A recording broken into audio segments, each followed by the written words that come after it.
Мы поговорим о крымском референдуме 91 года, что потерял Крым после аннексии. Сегодня исполняется 31-я годовщина того референдума. Мы подробнее расскажем, что это, и проанализируем.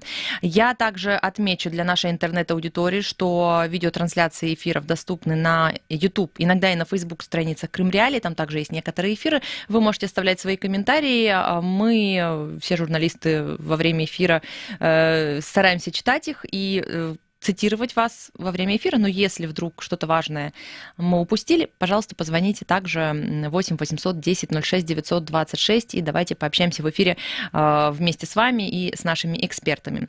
Итак, приступаем к главной теме этого вечера. Ну, не просто так, да, сегодня как раз вот программа 20 января в эфире, четверг, 20 января 2021 год, 22 год, еще не перестроилась я. И вот 20 января в 91 году на общекрымском референдуме за воссоздание Крымской АССР проголосовало более 93% жителей Крыма от общего числа принимавших участие в голосовании. Большинство, собственно, крымских татар на тот момент, которые проживали в Крыму, они бойкотировали этот референдум. Мы позже поговорим, почему, что случилось.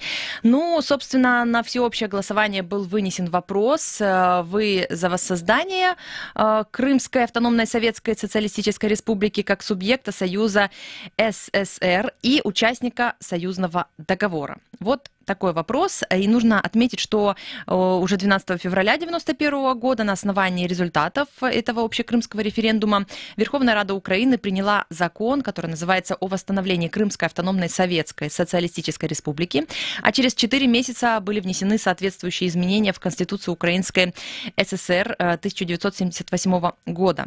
4 сентября 1991 года чрезвычайная сессия Крымского парламента приняла декларацию о государственном суверенитете республики, где говорится о стремлении создать правовое демократическое государство в составе Украины. 1 декабря 1991 года на всеукраинском референдуме жители Крыма участвовали в голосовании о независимости Украины, и 54% крымчан поддержали акт за провозглашение независимости Украины. Вот такая вот цепочка событий. 91 год важный в крымской истории. Мы это обсуждаем из года в год. Каждый раз мы затрагиваем разные аспекты, но также из года в год звучат некоторые заявления, которые мы разбираем в этом эфире. И вот сегодня, к этой важной дате, 31-й годовщине этого референдума, свое заявление сделала официальный представитель Министерства иностранных дел соседней России, глава МИД Мария Захарова. Она поздравила крымчан с Днем Республики и, собственно, она сказала, что неоднократно была в Крыму в командировках и видела, что вот Крым развивается, работа там кипит. И, собственно, она говорит о том, что залог успешного развития в межнациональном согласии, основа которого заложены в Конституции Республики Крым. Это вот ее цитаты, что русский, украинский и крымско-татарский языки являются государственными, гарантируется многообразие культур, обеспечивается их равноправие и развитие, и взаимообогащение. И также она отметила, что это неплохой пример для киевского режима. Получилось у Крыма, получится и Украины вперед. Это цитата, которую я зачитала. Также у нас есть достаточно емкая цитата, вот видеоцитата. Мы сейчас ее посмотрим и послушаем. Но перед этим я также представлю участника вот такой вот дискуссии, где Мария Захарова будет в записи процитирована. А в прямом эфире у нас Сергей Громенко, крымский историк, наш коллега. Сергей, приветствую. Добрый вечер. Сергей по скайпу. Мы также его можем увидеть, кто смотрит интернет-трансляцию. И также вот можете задавать свои вопросы Сергею, кандидату исторических наук, на минуточку. Поэтому действительно сейчас будет баттл не на шутку. Поэтому, Сергей, все наши радиослушатели, наши телезрители в Ютубе, предлагаю послушать Марию Захарову. Эти 20-летние усилия привели крымчан в родную гавань в 2014 году. Основные вехи этого по-настоящему благородного дела – это хронология крепнущей воли и надежд крымчан и севастопольцев на пути домой. В период нахождения Крыма в составе Украины, а я напомню этот период, 1990-2014 года, юридический статус региона неоднократно менялся в результате конфликтов между республиканскими и киевскими властями. Ну, просто давайте вспомним, сами расскажем нашим западным партнерам, вообще мировому сообществу, как и что там развивалось. 12 ноября 1990 года. На очередной сессии Крымского областного совета народных депутатов было принято решение о проведении референдума о преобразовании Крымской области в Крымскую автономную ССР, существовавшую до 1945 года и входившую в состав РСФСР. 20 ноября 1991 года, дата, от которой пошел, собственно говоря, праздник, состоялся референдум, на котором более 93% высказались за воссоздание Крымской АСР как субъекта СССР. Киев решил перехватить инициативу крымчан, и 12 февраля 1991 года Верховный Совет Украинской ССР принял закон о восстановлении Крымской АСР в составе УССР. Через 4 месяца соответствующие изменения были внесены в Конституцию Украинской ССР 1978 года. Воля крымчан была искажена, но их борьба, их дело благородное продолжилось. 5 мая 1992 года город Симферополь принял акт о государственной самостоятельности Республики Крым, закреплявший право, еще раз повторю это слово, самостоятельно избирать президента, правительство и Верховный суд, иметь свое гражданство и утверждать государственные языки. 13 мая 1992 года Верховная Рада Украины признала решение парламента Крыма о провозглашении акта государственной самостоятельности и проведении очередного референдума противоречащими Конституции Украины и приостановила их действия. 14 июня 1993 года Верховный Совет Крыма ввел должность президента Республики Крым. С февраля 1994 по март 1995 этот пост занимал человек, который победил на выборах с поддержкой 72%. 72% – это голоса избирателей.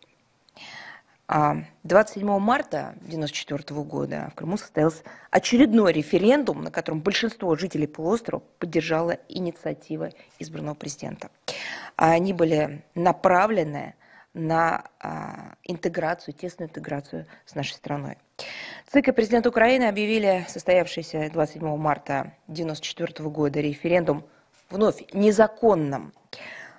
А в продавленной Киевом в 1995 году Конституции Крыма уже не было ни должности президента, ни суверенитета. Крымчане помнят постоянное нарушение прав и свобод со стороны Украины, нападки на русский язык, искусственное насаждение чуждых исторических взглядов, ценностей, планы размещения натовских сил, учения, которые проводились там силами, которые открыто декларировали, что именно Россия является их противником. Ну и, конечно, все помнят угрозу вторжения радикалов Майдана. Все это предопределило солидарное решение жителей полуострова на референдуме 16 марта 2014 года воссоединиться с Россией. Собственно, это была Мария Захарова, официальное заявление главы МИД России. А вот такое. У нас на связи по скайпу Сергей Громенко. Сергей, я просила тебя до эфира также послушать, что рассказала Мария Захарова. И, в принципе, в контексте вот ежегодных заявлений, которые звучат то от нее, то от, например, там, Сергея Аксенова звучали такие заявления, не помню, в прошлом или в позапрошлом году. В общем-то, они говорят о том, что вот та дата, 20 января 1991 года, тот референдум, это благодаря ему и благодаря дальнейшим каким-то вот определенным шагам в 2014 году Крым якобы стал российским. Да, вот эти усилия предопределили солидарное решение жителей полуострова на референдуме 16 марта 2014 года воссоединиться с Россией. Это цитата Марии Захаровой. Были ли какие-то неточности и согласен ли ты вообще вот, в таком контексте, с таким контекстом, о котором говорят вот российская Мария Захарова, российский министр, и там Сергей Аксенов и другие пророссийские политики, российские политики?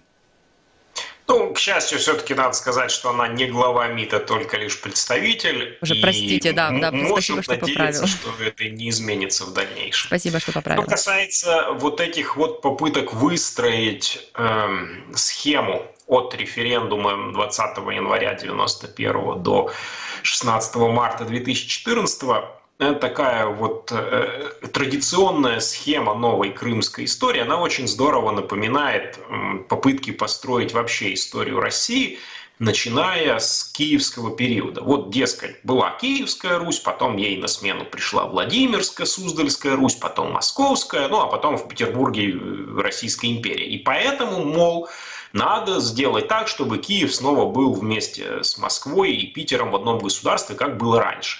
И такая схема, она просуществовала, ну, да ладно, она и существует до сих пор. Ей уже добрых лет 500, наверное.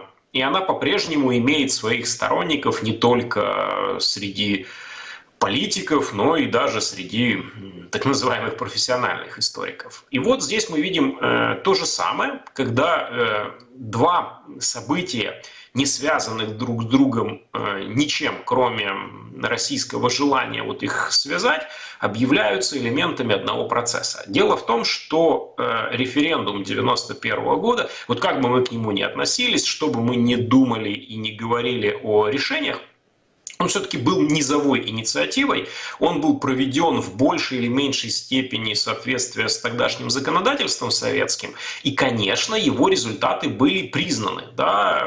Мария Захарова говорит о том, что Киев перехватил повестку. На самом деле, в словоблудие Киев пошел крымчанам навстречу. Киев не отмахнулся от них, не сказал, что хрен вам, а не автономия, а буквально в течение 1 месяца внес соответствующие изменения в свое законодательство. То есть Киев послушал крымчан. И в этом самое вот главное отличие в том, что, с тем, что произошло в марте 2014 года. Потому что это можно назвать карнавалом, можно назвать балаганом, можно назвать всекрымским флешмобом. Это было что угодно, только не референдум.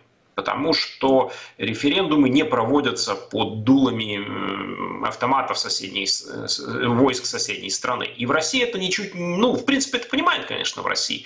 До сих пор же никто из тех, кто не входит в орбиту новой Российской империи, не признал Крым российским. Так что россияне все это прекрасно понимают. Они пытаются натянуть легитимный референдум 1991 года на нелегитимный 2014 и создать вот такую вот параллель. Это что касается там внешних сходств, различий. Что касается внутреннего содержания, надо понимать, что крымчане, голосовавшие за восстановление автономной республики Крым, ну тогда просто за восстановление автономной Советской Республики, они все-таки исходили совсем не из тех соображений, из которых исходили крымчане, поддерживающие российское вторжение в 2014 году. Эти крымчане находились в условиях распада большой советской страны. Они уже видели кровь, которая пролилась в Нагорном Карабахе. В том же 1991 году дошло до кровопролития позже, чем в Крыму, но все равно уже все к этому шло в Приднестровье. И поэтому, конечно, многие вполне серьезно опасались, что в Крыму может повториться что-нибудь эдакое. А вот если, дескать, Крым будет сначала автономией, а потом сам решать свою судьбу, то, может быть, этого и не случится. В то же время в Киеве прекрасно понимали, что в Крыму возможно появление еще одной горячей точки, такой же, которая возникнет в Южной Осетии или в Абхазии. И в этом смысле согласиться с требованием крымчан об автономии гораздо проще, чем проигнорировать и в перспективе получить вообще пророссийскую реденду, получить самый настоящий сепаратизм. Россия бы не упустила такого шанса в Крыму. Поэтому, к сожалению, мы можем говорить о том, что это был вынужденный, недобровольный ни в коем случае, но компромисс между Киевом и Крымом, в котором выиграли крымские коммунистические элиты, получившие Крым в свое безраздельное правление. Неплохо себя чувствовали россияне в Крыму, этнические, просто русскоговорящие, чей язык, вопреки тому, что там Захарова рассказывает, никогда не подвергался ущемлениям и нападкам на территории Крымского полуострова. Это просто смешно. Любой, кто жил в Крыму, может подтвердить, что это украинский язык с крымско-татарским были в загоне, но никак не русский. И немного выиграл, конечно, Киев, не получив вот эту вот горячую точку в самом начале 90-х. А полностью проиграли крымские татары, чье мнение о том, что надо бы восстанавливать по национальному признаку эту автономию, было проигнорировано. И, конечно, не вина Украины в 91 году в том, что она пошла на такое решение. Проблемы с Крымом, которые были у Украины, гораздо более позднего времени. Это на самом деле вот период 97-98 года, когда Россия наконец заключила большой договор с Украиной, признала границы, перестала сомневаться в украинской принадлежности Крыма. Вот тогда у Украины был шанс, вводя новую конституцию для Крыма в 1998 году, как-то перестроить эту систему, чтобы не бывшие коммунистические русскоязычные элиты продолжали рулить полуостровом. Но вот тогда был упущен, не в 91 году. В 91 году требовать от Украины каких-то там стратегических действий на 20 лет вперед было бы, конечно, просто наивно. А вот в 98 году шанс сделать из Крыма нечто более украинское, чем он был на самом деле, был упущен. И потом уже вот эта вот проблема, она обострилась в 2010-м с приходом Донецко-Макеевской команды в руководство полуостровом, которые вообще ничего не понимали в том, как это все устроено. И допустили в конечном итоге своим бездействием 2014 год.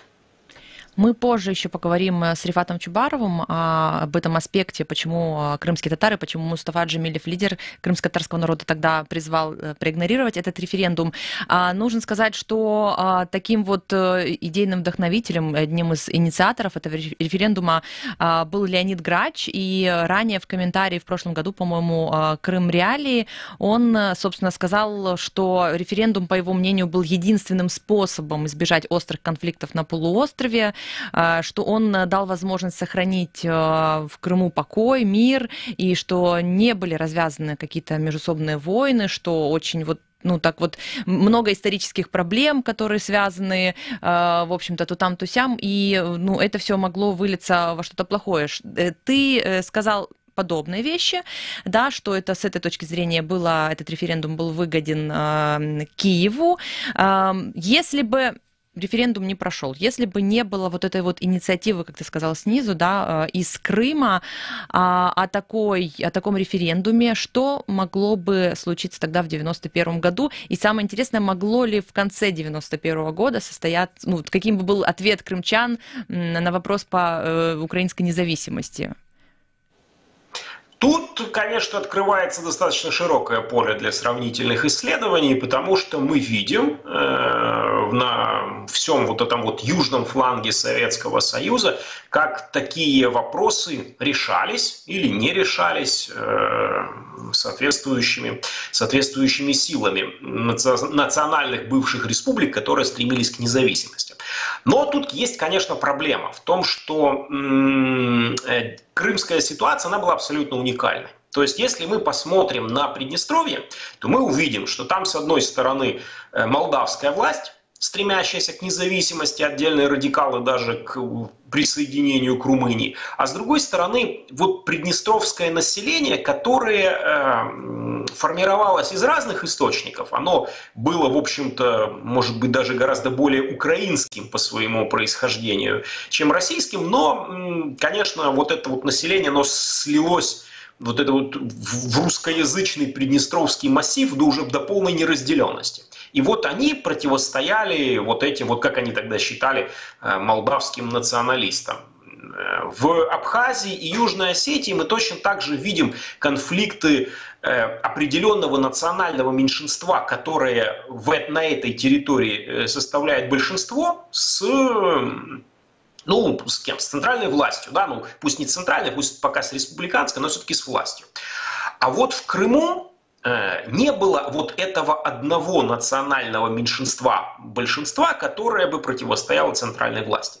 Потому что кроме, вот условно говоря, русских и русскоязычных, имелся еще и фактор крымских татар, которые, проигнорировав, бойкотировав даже референдум 1991 года, пошли летом на принятие на первом Курултае декларации о суверенитете, о том, что только крымские татары имеют право на самоопределение.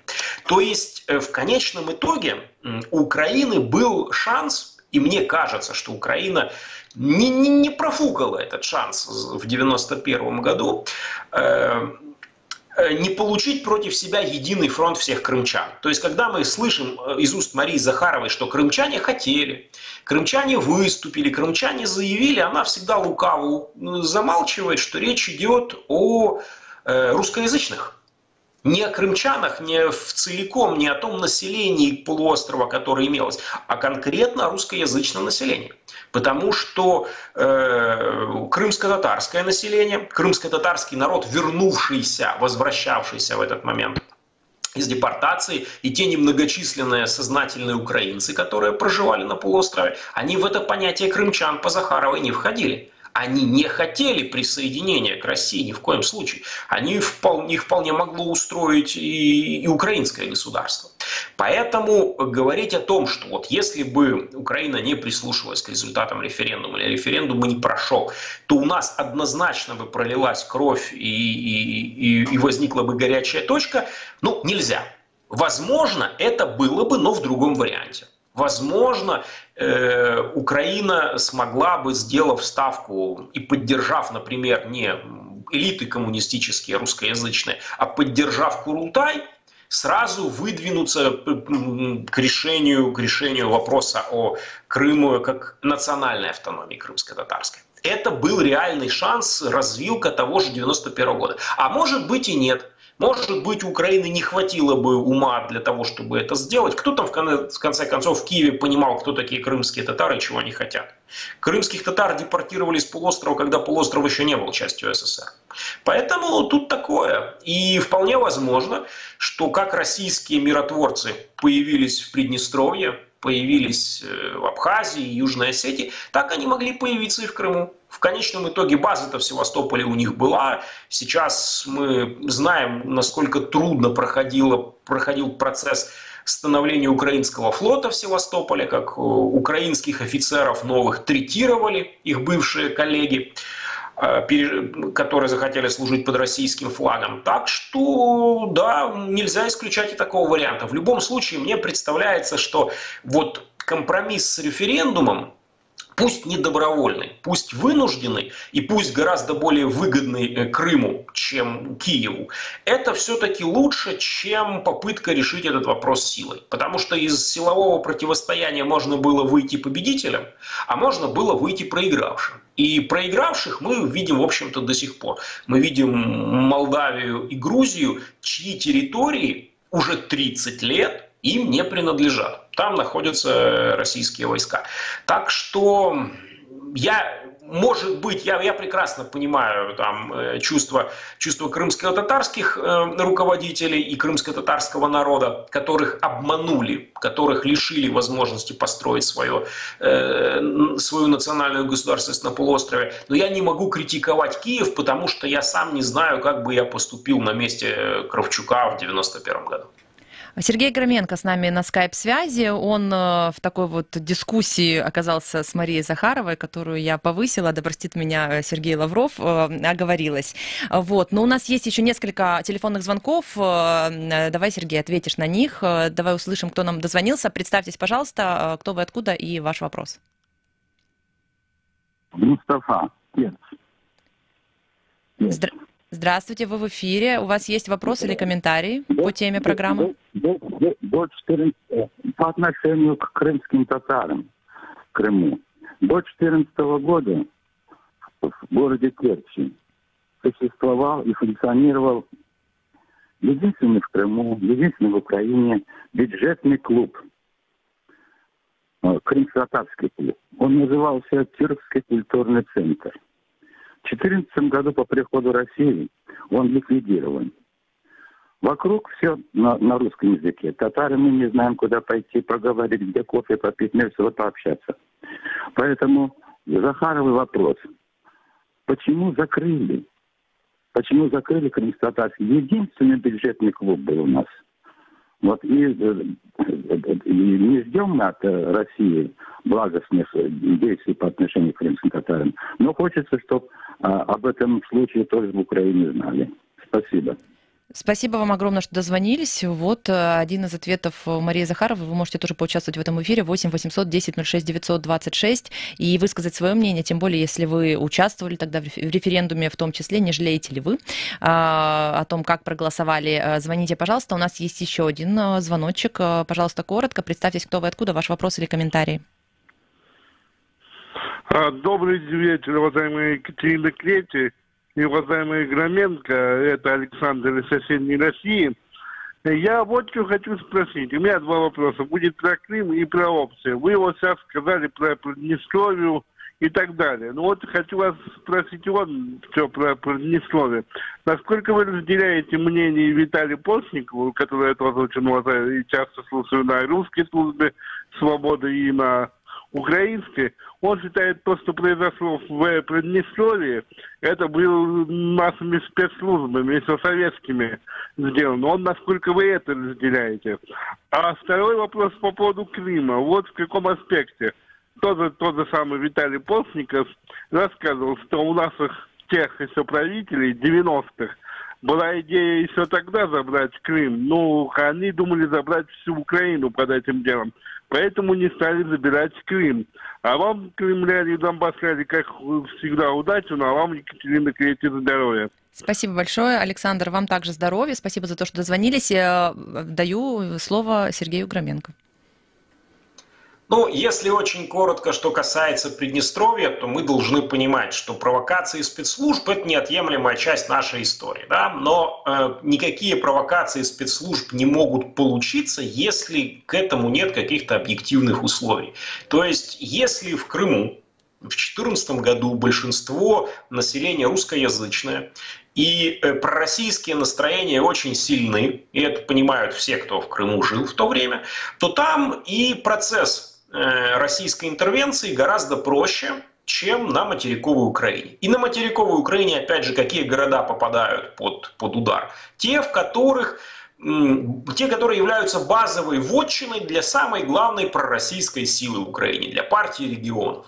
Заигрывание партии регионов с этим сепаратизмом, с вот этой вот идеей автономии юго-восточной, которая с 2005 года на самом деле тянется, она в конечном итоге привела к тому, что именно в их вотчине, в пророссийской вотчине, и завелись эти неопознанные человечки, следующим после Крыма. То есть, да, спецслужбы, конечно, как мы это видели в 2014 году, так это было и в Приднестровье, но если бы не было объективных условий, то у них бы ничего не получилось. Поэтому в Приднестровье были объективные условия, и вот случилось то, что случилось, как, впрочем, и в Крыму. А что касается того, забрали бы или не забрали, вне всякого сомнения, Россия не была бы Россией, если бы не рассматривала вопросы о возвращении Украины под свой полный контроль. Но Россия, да, нет какой-то такой России одного человека, который принимает решения и обо всем думает с одной точки зрения. Конечно, в России есть, особенно в 90-е годы, были представители разных кругов, предлагавшие разные варианты. И мы знаем, что уже в январе 1992 года начался процесс непризнания Крыма украинским. Тогда еще Верховный Совет РСФСР принимает решение о том, что вот акт передачи Крыма 1954 года мы не признаем. Мы считаем, что Крым продолжает оставаться российским. То есть уже тогда была заложена основа под претензии на Крым. В 1993 году, например, признали Севастополь городом федерального значения России. То есть, конечно, были и те, кто говорил о том, что надо бы вернуть всю Украину, были и те, кто выступал за то, чтобы вернуть хотя бы Крым, как оно получится. Но в самом начале 90-х, благодаря интенсивной дипломатии Кравчука и Ельцина, особенно из-за проблем внутри самой России, связанных с противостоянием между президентом и парламентом, до этого дела не дошло, до военного разрешения. А в 1994 году началась Чеченская война, и тут уже России, конечно, стало совсем не до Крыма. То есть Украине в этом смысле геополитически очень повезло. Мы не попали в жернова российские в 1991 году, как попало Приднестровье, Абхазия, Южная Осетия, а потом, после 1993 года, это уже стало России не по силам. Так что, ну а в 2014 году, конечно, удача закончилась и пришлось расплачиваться по старым счетам. Спасибо Сергею Громенко, который поучаствовал в таком батле и ответил, прокомментировал, да, как он, как крымский историк, как кандидат исторических наук, услышал, как он понимает, какие аргументы у него есть на сегодняшнее заявление спикера МИД соседней России Марии Захаровой. Спасибо огромное, и мы продолжим этот эфир. У нас уже есть на связи следующий наш спикер, гость этого эфира Владимир Казарин, профессор Таврического национального университета имени Вернадского. Приветствую вас. Добрый вечер. Владимир Павлович, у меня к вам такой вопрос. Собственно, в контексте всех этих заявлений все-таки референдум, вот тот референдум 20 января 1991 года, он поспособствовал тому, что Россия в 2014 году пришла в Крым, или на тот момент для 90-х это был такой выход из сложившейся ситуации? Ваша оценка? Я решительно не согласен, наверное, с большей частью тезисов, которые озвучил господин Громенко. И, конечно, референдум 1991 года был чрезвычайно важен. Он был одним из шагов выхода Украины из советского пространства. И если бы были какие-то попытки запрета этого референдума, они бы подогрели те настроения негативные, которые, конечно, в Крыму были.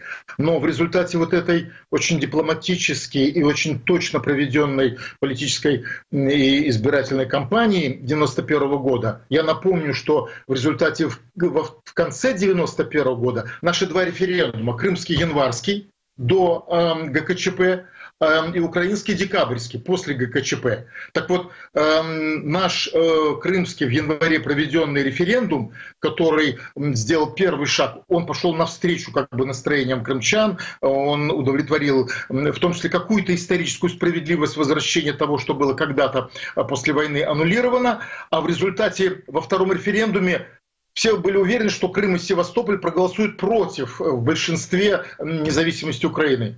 И оказалось, не только этого не произошло, но даже для меня, для крымчанина, я думаю, что Сергей молодой человек, он не помнит просто это время. Даже для меня, для крымчанина было удивительно, что Севастополь с большим процентом, чем Крым, проголосовал за то, что мы являемся частью независимой Украины.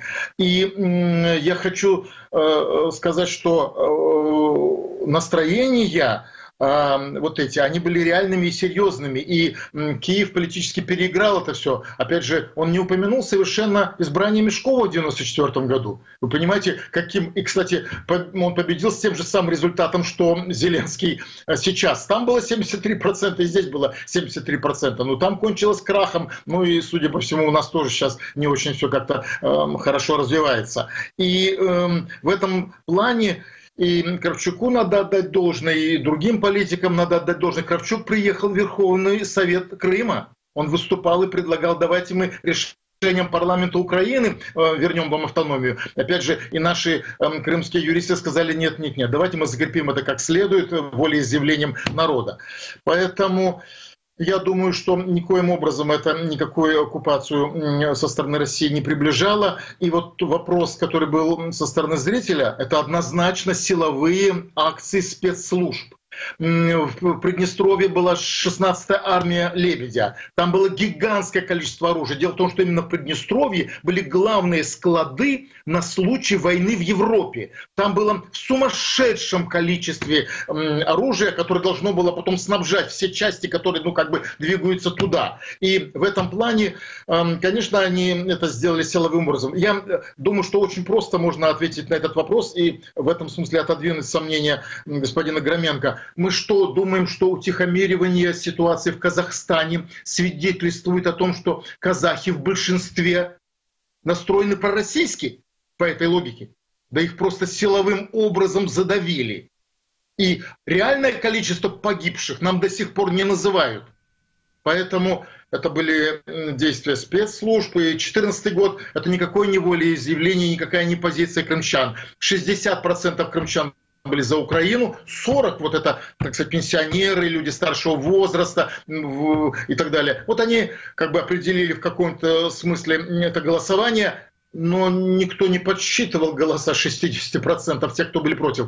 На эту тему проговорился российский начальник милиции в 2015 году летом. Он устроил скандал на телевидении и сказал, что за безобразие. До сих пор 60% крымчан не поменяли украинские номера на автомобилях на российские. Вот. Я думаю, они ему язык потом за это отрезали. Потому что вот 40% поменяли, это и есть вот это старшее поколение, дисциплинированное, просоветское и так далее. 60% не поменяли. Я среди этих жертв. Я уехал, но у меня там остались машины, как бы мои, я до конца не менял, а потом уже нельзя было на них ездить. Они так остались с украинскими номерами у меня там в Крыму, в моем родном Симферополе. Поэтому нет, никаких просоветских, пророссийских настроений в Крыму в большинстве не было. Другое дело, что крымчане ждали какой-то отмашки по поводу определенных силовых действий. Ну, как мы знаем, они так и не состоялись. По каким причинам, это отдельный разговор.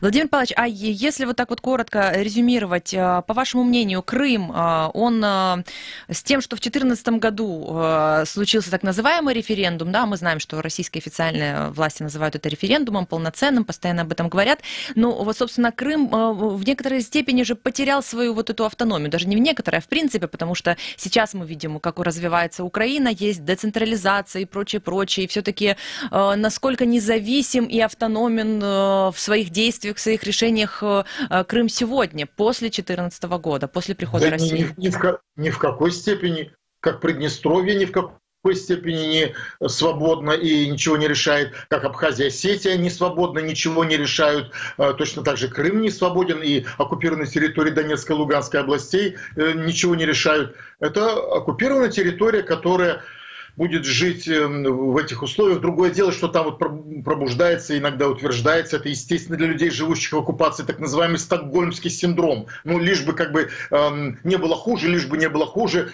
как бы человек, взятый в заложники, начинает, стараться наладить отношения со своим мучителем, потому что он не хочет, чтобы его убили. Спасибо вам огромное за то, что подключились к нашему эфиру, высказали свое мнение, и оно отлично от того, что, например, первый наш спикер Сергей Громенко заявлял. Мы общались только что с Владимиром Казариным, с профессором ТНУ. А сейчас подключаем к разговору Рифата Чубарова, главу Меджлиса крымско-татарского народа. Рифат ага, добрый вечер. Добрый вечер.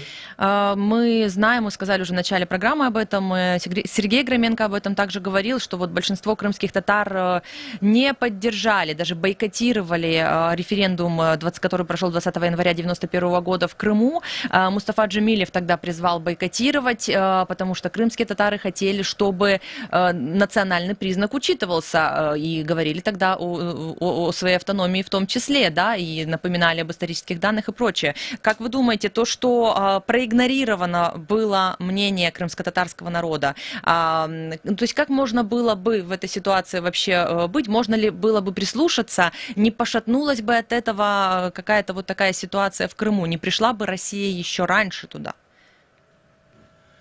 Перед тем, как ответить на ваш вопрос, я просто напомню, что десятилетия с изгнания крымские татары боролись за возвращение на свою родину. И два требования, которые сопровождали всю их эту борьбу: возвращение и восстановление национально-территориальной автономии. И вокруг этих двух требований консолидировался весь крымско-татарский народ.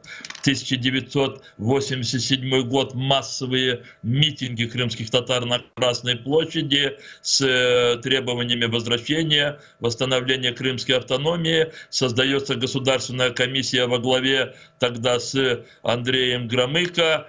И через год, в 1988 году, публично крымские татары получают очень жестокую такую пощечину, что возвращение невозможно, Крыму нет земли, Крым перенаселен. И второе, существующий статус Крымской области достаточен для развития этой территории и тех людей, которые на нем живут. И тут не проходит и 2 года, когда в 1990 году Крымский обком Компартии и Москва выходит с идеей проведения референдума для того, чтобы восстановить крымскую автономию. Что же изменилось за эти неполные 2 года? А изменилось очень много. И крымские татары десятками тысяч де-факто начали возвращаться на свою родину. Союз испытывал очень большие проблемы, а союзные республики демонстрировали свое стремление к независимости, в том числе и Украина. И тогда Москва пыталась перехватить инициативу на многих территориях, чтобы удерживать эти территории. Надо было упредить крымских татар в их стремлении и праве на свою автономию, и надо было удерживать Украину под контролем Москвы. И вот эта идея референдума 20 января 1991 года. Крымские татары не в большинстве своем, а абсолютно все бойкотировали этот референдум. Было решение из организации Крымско-татарского национального движения. Мы тогда только выстраивали Хурултай, еще не завершились выборы делегатов Хурултая, и это решение ОКНД было поддержано всем крымско-татарским народом, и мы оказались правы. Именно тогда, а буквально через неполный месяц, через пару недель после референдума, уже 12 февраля 1991 года Верховный Совет Советской Социалистической Украинской Республики восстановил крымскую автономию. Де-факто это была русская автономия. Это оказалось бомбой замедленного действия, и она взорвалась в феврале-марте 2014 года. Собственно, вынесли, как вы думаете, ли вы для себя урок из этой ситуации? Ну, разные представители политикума украинского, разные представители украинской власти, потому что все-таки вот с того момента, когда в 91 году крымско-татарский народ не услышали, да, до этого момента, уже на дворе 2022 год, вопрос крымско-татарской автономии в Крыму, он, ну, как бы такой в подвешенном состоянии, да, и даже имея там, президента Петра Порошенко, который всеми словами, всеми руками был за поддержку крымских татар, но этого не случилось в Верховной Раде, такого голосования при президенте Порошенко. Да. Сейчас ситуация, в общем-то, геополитическая все усложняется и усложняется, и вроде как не до этого, да, вот эти уроки истории, когда-то кто-то из украинских представителей власти, он вынесет, он исправит эту ситуацию, по вашему мнению? Ну, конечно, события февраля-марта и продолжающиеся уже вот 8 лет оккупация Крыма очень многое и кардинально изменили сознание украинского общества, и в том числе и о представлении о крымских татарах, о их устремлениях. Принятие в прошлом году закона о коренных народах в Украине, этому есть подтверждение, но сказать о том, что все в Украине сегодня осознают, что единственно гарантированным таким, таким пробойным аргументом, который безусловно гарантирует восстановление суверенитета Украины над Крымом, это является право его коренного народа на самоопределение, поскольку крымско-татарский народ это свое право хочет реализовать в рамках украинского государства, этот аргумент и этот фактор должен быть максимально использован всем украинским политикумом и партнерами украинского государства. Тут нам еще предстоит всем вместе поработать. А если говорить об уроках истории, да, о том, что вот тогда они прислушались к крымско-татарскому народу, тогда они учли такие важные исторические моменты и не восстановили, по вашему мнению, справедливость историческую, да, это понимают ли сегодня в какой-то степени в Крыму? Потому что вот немного мы уже с Владимиром Казариным об этом говорили, я об этом спрашивала. После 2014 года крымчане, они даже перестали выбирать там, мэров городов, да, то есть вот назначение сверху спускают вот этих людей, которые должны руководить, и мы видим, сколько отставок и прочее, прочее. А в то же время материковая Украина, она в этих вопросах пошла как-то меняться, децентрализация, выборы и депутатов, и мэров, и прочее, прочее. То есть все-таки больше участия местного населения в таких важных вопросах, да. Эти уроки для крымчан, они сегодня вынесены хоть в какой-то степени?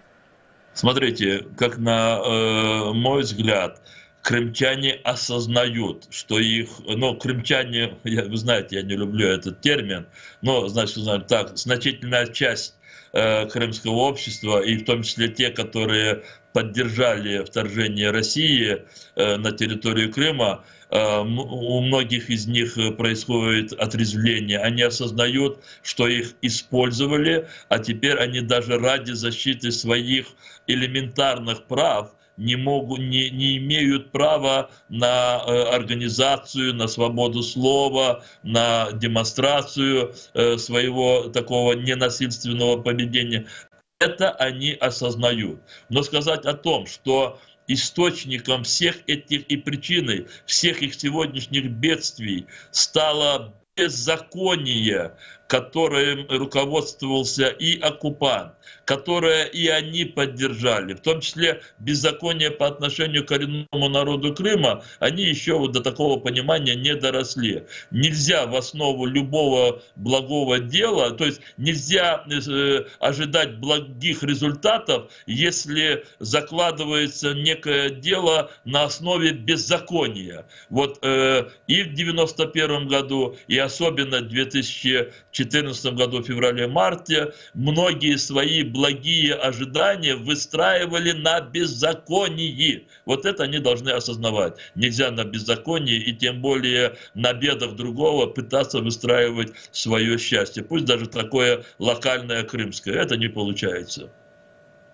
Спасибо вам огромное за то, что нашли время подсоединиться к этому эфиру. Рифат Чубаров, глава Меджлиса крымско-татарского народа, с нами по скайп-связи был и поделился своим мнением относительно темы сегодняшнего эфира. Мы каждый год, собственно, 20 января, там плюс-минус, когда эфирные дни припадают на эту дату, мы говорим об этом, о референдуме 91 года. И каждый эфир, это в некотором смысле вот такой вот батл, обмен мнениями.